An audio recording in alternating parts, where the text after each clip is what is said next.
ayat ini mengajarkan kita untuk menilai segala sesuatu itu dengan cermat, ya. Khususnya yang terkait dengan adat istiadat dan kebiasaan.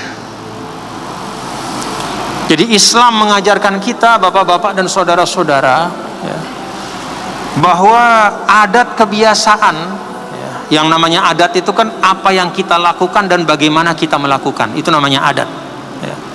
Budaya, sesuatu yang dilakukan dengan cara tertentu berulang-ulang, itu budaya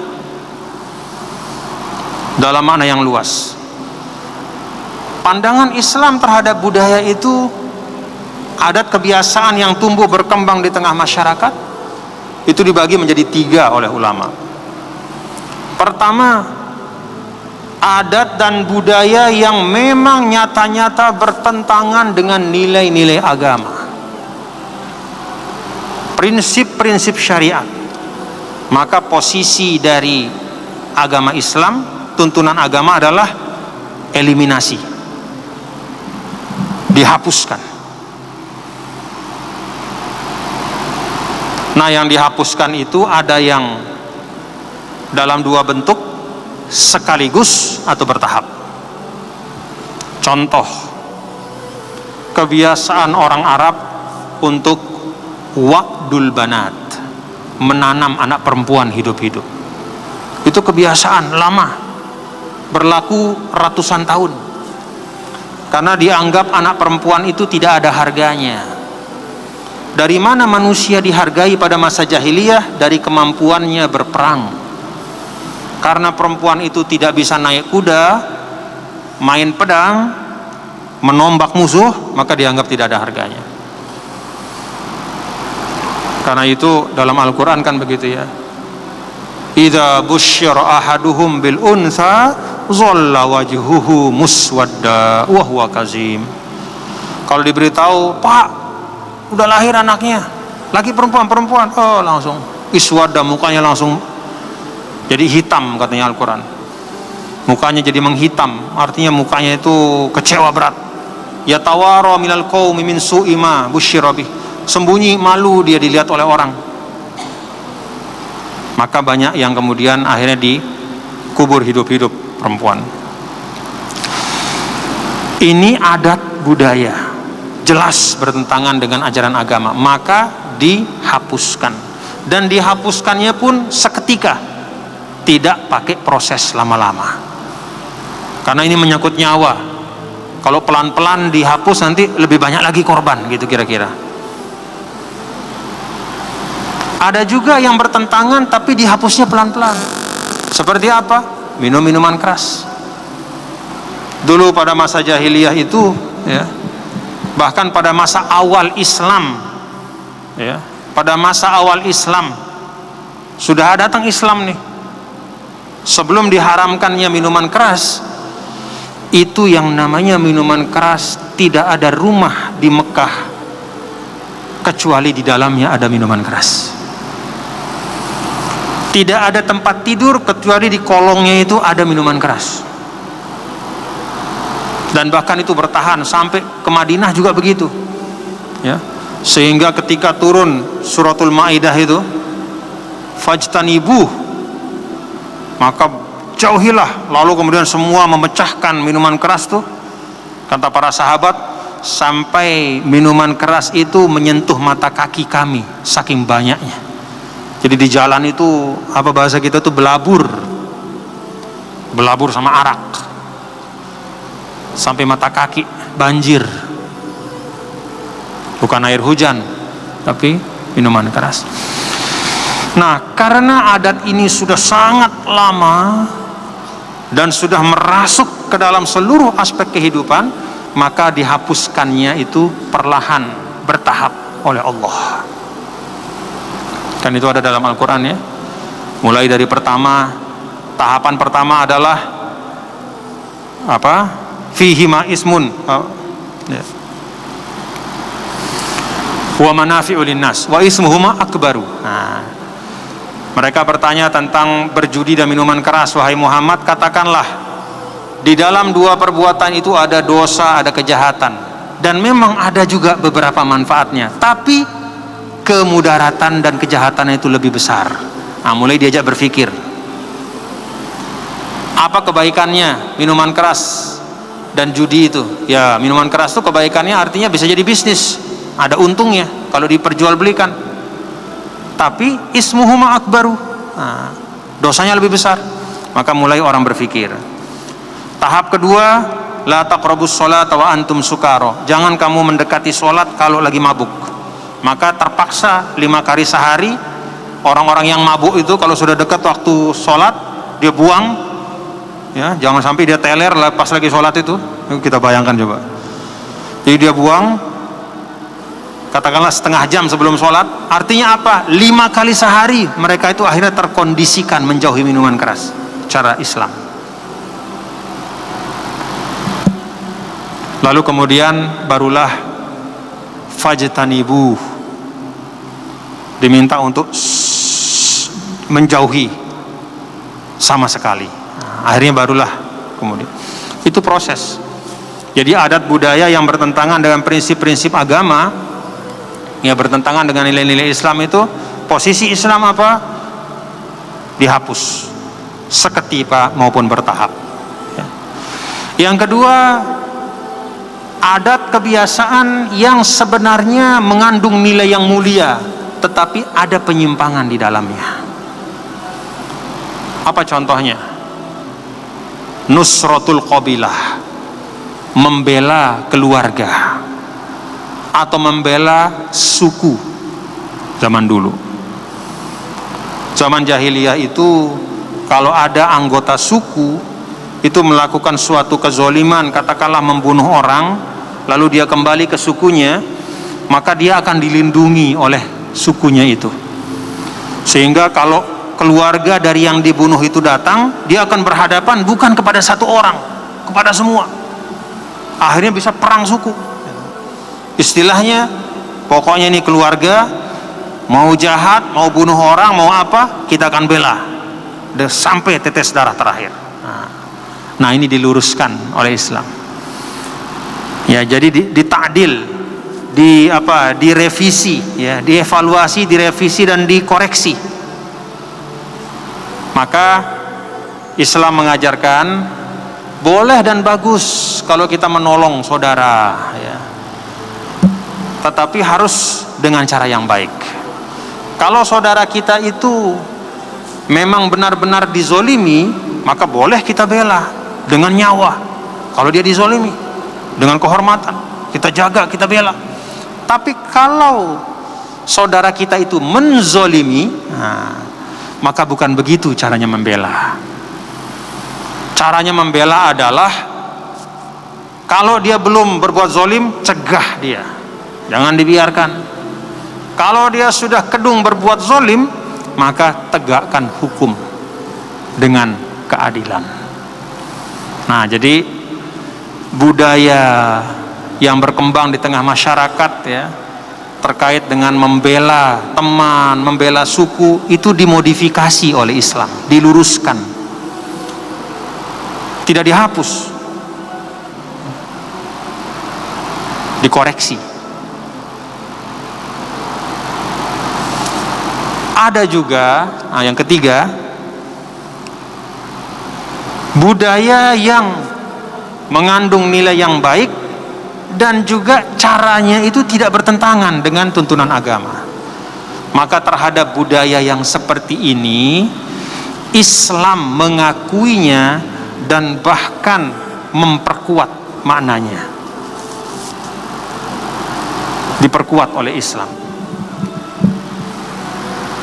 Kalau zaman dulu orang Arab terkenal dengan karom, kemurahan hati.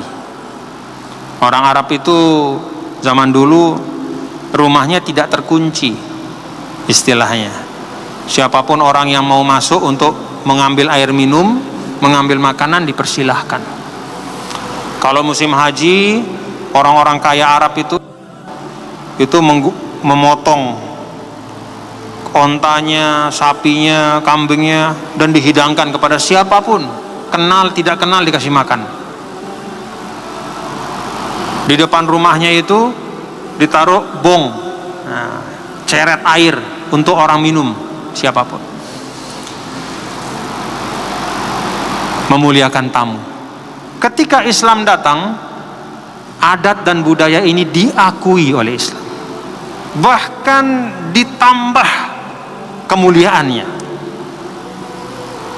Kalau pada masa jahiliyah memuliakan tamu itu adalah adat yang biasa, maka ketika Islam datang, memuliakan tamu itu menjadi salah satu tanda iman dalam hati kita.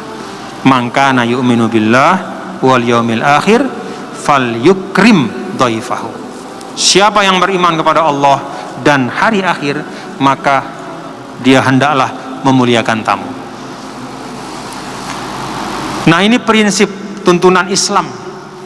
Karena itu bapak-bapak dan saudara, kalau melihat adat dan budaya kita tinggal ukur saja. Jangan terpaku pada namanya.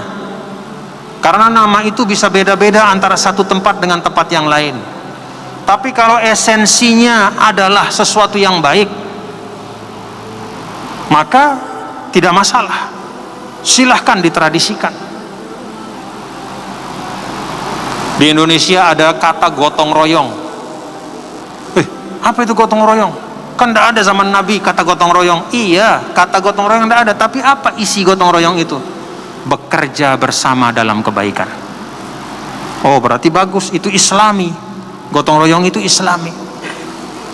Begebung misalnya ya, di Sasak nih kan ada begebung namanya. Apa itu begebung?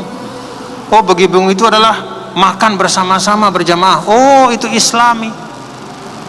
Karena memang seperti itulah di dalam Islam juga diajarkan ya. Al-barakatu fil jamaah. Bukan hanya pada kewajiban-kewajiban ritual ibadah kita berjamaah seperti sholat, bahkan pada hal-hal yang sifatnya kebiasaan ya. Kalau kita berjamaah melakukannya, di situ ada berkahnya. Termasuk misalnya makan sendiri sama makan bareng-bareng sama teman ya, bersama-sama bersuka cita, itu beda. Ada berkahnya dalam kebersamaan.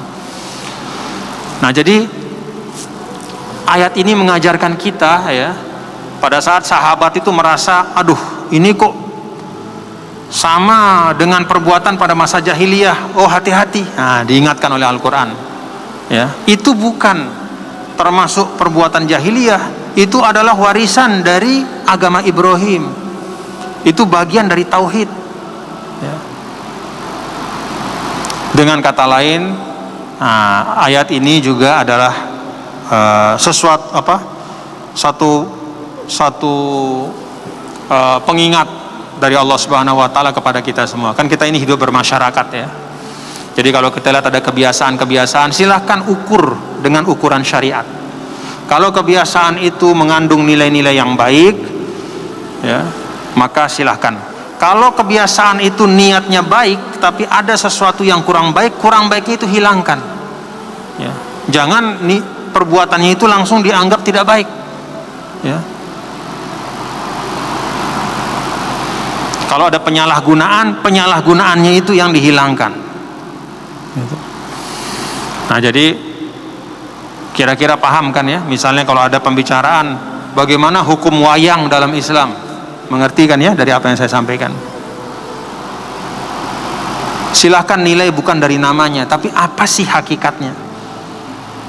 Kalau wayang itu adalah satu medium ya, dengan tokoh-tokohnya itu mencerminkan katakanlah suatu kisah pertarungan antara hak dan yang batil, lalu terakhir yang menang adalah yang hak. Yang batil itu walaupun dia kuat, dia hebat, tapi dia jatuh, kalah. Apa artinya? Berarti itu bisa jadi medium dakwah. Ya tentu saja nggak usah. Kalau misalnya ada sebagian apa istilahnya ya, berwayang itu misalnya di sebagian tempat ada ritual yang aneh-aneh ya, nggak usah pakai ritualnya. Pertunjukan wayangnya saya tidak masalah. Dengan syarat tadi ya, jangan sampai kemudian berwayang tapi nggak sholat. Nah itu salah ya, bukan wayangnya yang salah, nggak sholatnya gitu. Jadi sesuatu yang mubah dan boleh bisa bergeser hukumnya menjadi haram kalau kita gara-gara melaksanakan yang mubah itu meninggalkan sesuatu yang wajib. Makan halal, makan dari awal zuhur sampai akhir zuhur, itu suapan pada saat masuk asar itu haram. Kenapa? Meninggalkan yang wajib. Oh, ini boleh terus setengah 12, setengah 1, setengah 2, setengah 3, Allah berubah hukumnya. Suapan yang semula mubah itu nyuap dia pada saat azan, nah itu sudah berubah hukumnya makan di situ. Jadi bukan makannya yang salah, tapi meninggalkan kewajiban. Bukan wayangnya yang salah, nggak sholatnya yang salah. Ya. Jadi banyak sekali kebiasaan yang baik di tengah masyarakat, ya, yang kalau kita melaksanakannya sesuai ukurannya dia baik. Tapi kalau berlebihan, yang namanya segala sesuatu yang berlebihan itu pasti tidak baik, ya, pasti tidak baik. Nabi saja pernah kok dulu orang-orang Habasyah, orang-orang hitam, anak-anak muda orang hitam itu nyanyi-nyanyi sambil nari di masjid di Madinah, ditonton sama Nabi. Sayyidah Aisyah di belakang Nabi juga ikut nonton. Sampai kira-kira sudah beberapa waktu, kata Nabi, cukup ya Aisyah. Ya udah selesai. Nabi masuk. Apa artinya? Berkesenian itu boleh, asal jangan berlebihan. Berkesenian itu boleh, asal isi dari seni itu tidak mengajak kepada kemaksiatan. Lagu misalnya, "Hei bapak-bapak, ibu-ibu, dendek tersembayang, dendek tersembayang," anda boleh itu. Itu lagunya itu mengandung sesuatu yang mengajak. Nginem beram, itu lagunya tidak boleh. Tapi kalau lagunya bagus, kalau kata Imam Ghazali, yuraqqikul qalba, membuat hati kita tersentuh. Coba lagunya Bimbo itu, oh, nangis kita. Lagu Bimbo mengingatkan kita akhirat, mengingatkan kita kematian.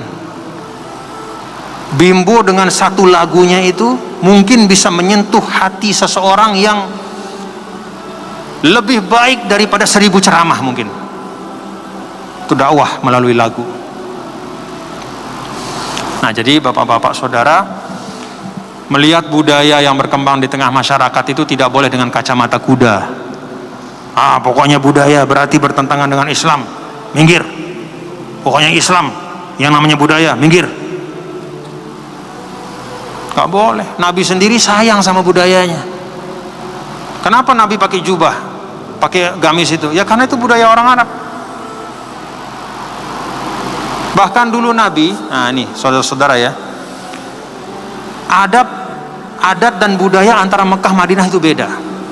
Di Mekah itu al-makhid, baju yang pakai jahitan itu tidak ada. Jadi orang di Mekah itu biasanya itu nyelak apa namanya itu, kelumbung-kelumbung doang. Jadi kalau pakai pakaian itu paling 2 helai, di bawah jadi sarung, di atas jadi kelumbung. Ya baju, kalau malam jadi selimut apa gitu. Tidak berjahit. Begitu pindah ke Madinah, Rasulullah SAW, penduduk Madinah itu sudah biasa pakai baju yang berjahit. Jubah itu berjahit, ada tangannya. Apakah Nabi tetap menggunakan pakaian ala Mekah? Tidak. Nabi berubah, pakai pakaian orang Madinah, pakai pakaian berjahit. Apalagi setelah orang Yaman masuk Islam, orang Yaman itu jubahnya besar-besar. Kalau kita lihat tuh jubah-jubah itu yang dipakai ulama itu dari Yaman dulu asalnya itu, dari Yaman, dari Persia. Kalau orang Arab asli Mekah Madinah tidak ada yang pakai jubah kayak begitu. Begitu datang orang Yaman, orang Persia masuk Islam, apakah kemudian Nabi tidak pakai pakaian itu karena asalnya dari orang kafir? Tidak, dipakai sama Nabi. Lebih bagus, lebih bisa menahan dingin. Jadi ada perubahan. Di Mekah orang Arab itu tidak ada yang punya kloset dalam rumahnya. Jadi kalau mau qada hajat pergi dia ke tanah jauh-jauh itu. Ke padang pasir. Buang hajat, timbun seperti kucing itu. Ya memang begitu, ya. Bukan kekurangan juga, memang begitu adatnya. Tapi begitu pindah ke Madinah, berkembang, buat rumah di Madinah, ya seperti orang Madinah. Ada toilet, ada kamar mandi, nempel dengan rumah. Dulu di Mekah, Nabi dan para sahabat itu pakai gelas dibikin dari kayu.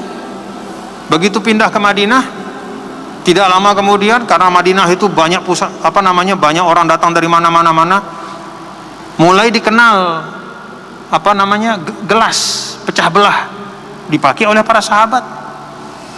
Jadi adat budaya ya, itu bisa berubah setiap saat, setiap waktu.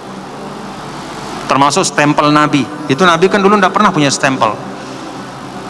Sampai akhir-akhir ketika Amul Wufud, ya, diberitahu Nabi oleh para sahabat, ya Rasulullah, biasanya kalau pemimpin-pemimpin di luar negeri, Raja Persia, Raja Romawi itu mereka selalu mengirim suratnya di stempel, tanda bahwa surat ini sah, resmi. Karena itu ya Rasulullah, kalau engkau mengirim surat kepada mereka, engkau harus stempel juga. Kalau enggak percaya mereka. Nanti mereka bilang ini raja abal-abal atau pemimpin abal-abal gitu.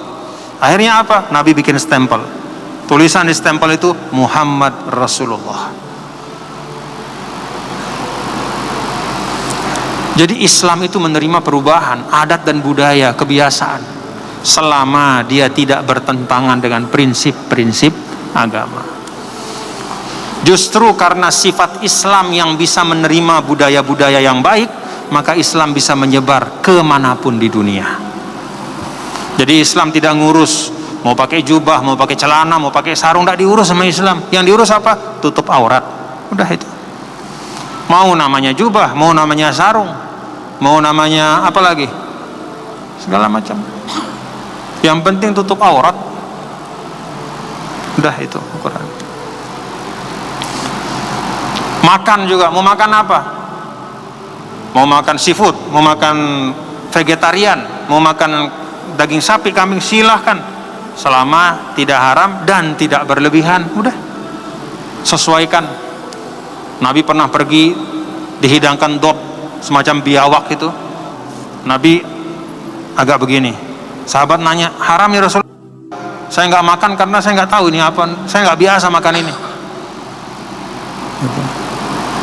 Jadi tidak semua yang ditinggalkan Nabi. Nah ini jadi kaedah ya. Dari peristiwa itu kata para ulama, tidak semua yang ditinggalkan Nabi berarti haram. Tidak semua yang tidak pernah dikerjakan Nabi berarti haram. Jadi meninggalkan sesuatu tidak otomatis berarti dalil tidak bolehnya sesuatu itu. Paham bapak-bapak ya? Apa yang menjadi dalil dari tidak bolehnya sesuatu? Penegasan tidak boleh. Nah itu baru dalil. Tapi kalau Nabi tidak mengerjakan, itu tidak bisa serta-merta dikatakan bahwa sesuatu itu tidak boleh. Yo, kenapa kok baca Yasin malam Jumat? Kan tidak ada hadisnya Nabi. Oh iya, memang tidak ada hadis dari Nabi yang sahih langsung tentang membaca Yasin malam Jumat yang sahih ya. Tetapi para sahabat sendiri, para tabi'in tidak memahami bahwa karena tidak ada itu berarti nggak boleh. Enggak. Buktinya apa? Mereka sendiri banyak yang baca Yasin malam Jumat. Kenapa mereka baca? Mereka memaknakan secara umum ya, firman Allah Ta'ala ya, untuk memperbanyak membaca Al-Quran, kemuliaan surah Yasin, fadilah-fadilah surah Yasin, itu dipahami. Kemudian kenapa mereka membacanya malam Jumat? Ya karena malam Jumat adalah malam yang mulia. Jadi tradisi sahabat, tabi'in.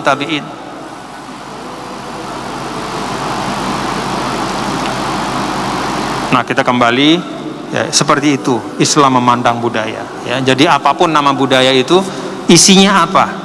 Kalau isinya tidak bertentangan dengan tuntunan agama, tidak masalah. Kalau bahkan isinya itu baik, mari gunakan untuk kebaikan. Gunakan sebagai jalan dakwah. Dengan itu maka Islam akan terasa menyatu dengan kehidupan kita, menyatu dengan kehidupan. Wallahu alam bishawab. Terima kasih, mudah-mudahan ada manfaatnya.